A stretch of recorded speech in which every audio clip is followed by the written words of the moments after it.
ንመለስ ልክ አጋር በጸነሰች ጊዜ እመቤቷ ሳራን በዓይኗ አቃለለቻት።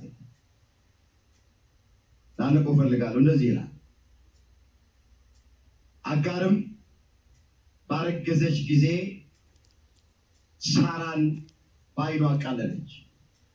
እግዚአብሔር በእኔና በአንተ መካከል ይፍረድ አለችው። አብርሃምም ሳራን እነሆ ባሪያሽ በእጅሽ ናት፣ እንደወደድሽ አድርጊባት።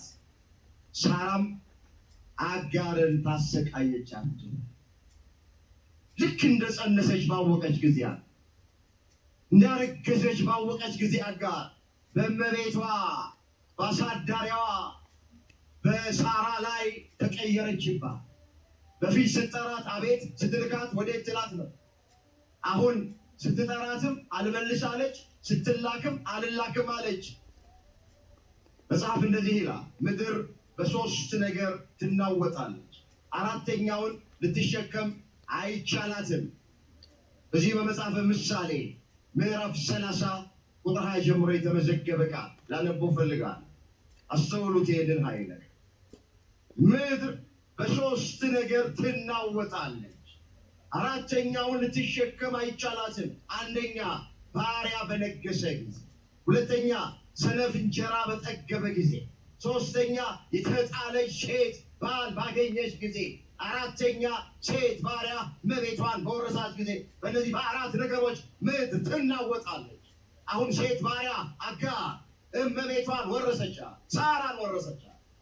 እኔ ጸንሻለሁ፣ እግዚአብሔር ባረከኝ፣ አንቺ የተረገምሽ ነሽ፣ እግዚአብሔር ቢወድሽ ኖሮ ልጅ ይሰጥሽ ነበር ብላ በሳራ ላይ ተነሳችባት፣ ተቀየረችባት፣ ተለወጠችባት። የቤት ውስጥ አገልጋይ ሰራተኛዋ ማለት እኮ አድርስ እኮ።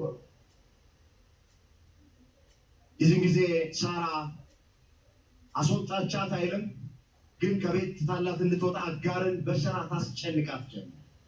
ልክ አሁን እኛ የማንወዳቸው ሰራተኞች በትንሹም በትልቁም እንደምናስጨንቃቸው ማለት ነው፣ ከቤት ለቀው እንዲወጡልን። ሳራም አጋርን አስጨነቀቻት ይላል። ልክ ስታስጨንቃት ቤቱን ትታላት ወጣች። ልክ በመንገድ ላይ ስትሄድ የእግዚአብሔር መልአክ ለአጋር ተገለጠላት። ላነበው ፈልጋለሁ። ዘፍጥረት 16 ቁጥር 7 የእግዚአብሔርም መልአክ በውሃው ምንጭ አጠገብ በበረሃ አገኛ። ምንጩም ወደ ሶራ በምትወስደው መንገድ አጠገብ ነው። እርሱም የሶራ ባሪያ አጋር ሆይ አላት። የማን ባሪያ? እሷን እንደ ሚስት ነበር የምትቆጥረው እሷ። መልአኩ ግን እውነቱን ነገራት። የሶራ ወይም የሳራ ባሪያ አላት። እንደ ሚስት አድርጋ ቁጭ ብላ ነበር። የሶራ ባሪያ አጋር ሆይ ከወዴት መጣሽ? ወዴት ትሄጃለሽ? እሷም እንዲህ አለች፣ እኔ ከመቤቴ ከሳራ የኮበለልኩ ነኝ አለ። ከማን የኮበለልኩ ነኝ? ከመቤቴ ከሳራ የኮበለልኩ ነኝ አለች። ሶስት ነገር መልአኩ ለአጋር ተናገራት። አንደኛ ወደ መቤትሽ ተመለሺ፣ ከእጇ በታች ሆነሽ ተገዢ አለ። ሁለተኛ ዘርሽን እጅግ አበዛዋለሁ፣ ብዛቱም ይቆጠር ዘንድ አይችልም። ወንድ ልጅን ትወልጃለሽ፣ ስሙንም እስማኤል ብለሽ ትጠሪዋለሽ፣ እግዚአብሔር መቸገርሽን ሰምቷልና። እስኪ እግዚአብሔር መቸገርሽን ሰምቷልና። እግዚአብሔር ይሰማል አይሰማም? ንገሩኝ። ይሰማል አይሰማም? አይሰማም አትበሉ ወገኖቼ። እግዚአብሔር ይሰማል። አያይም አትበሉ፣ እግዚአብሔር ያያል።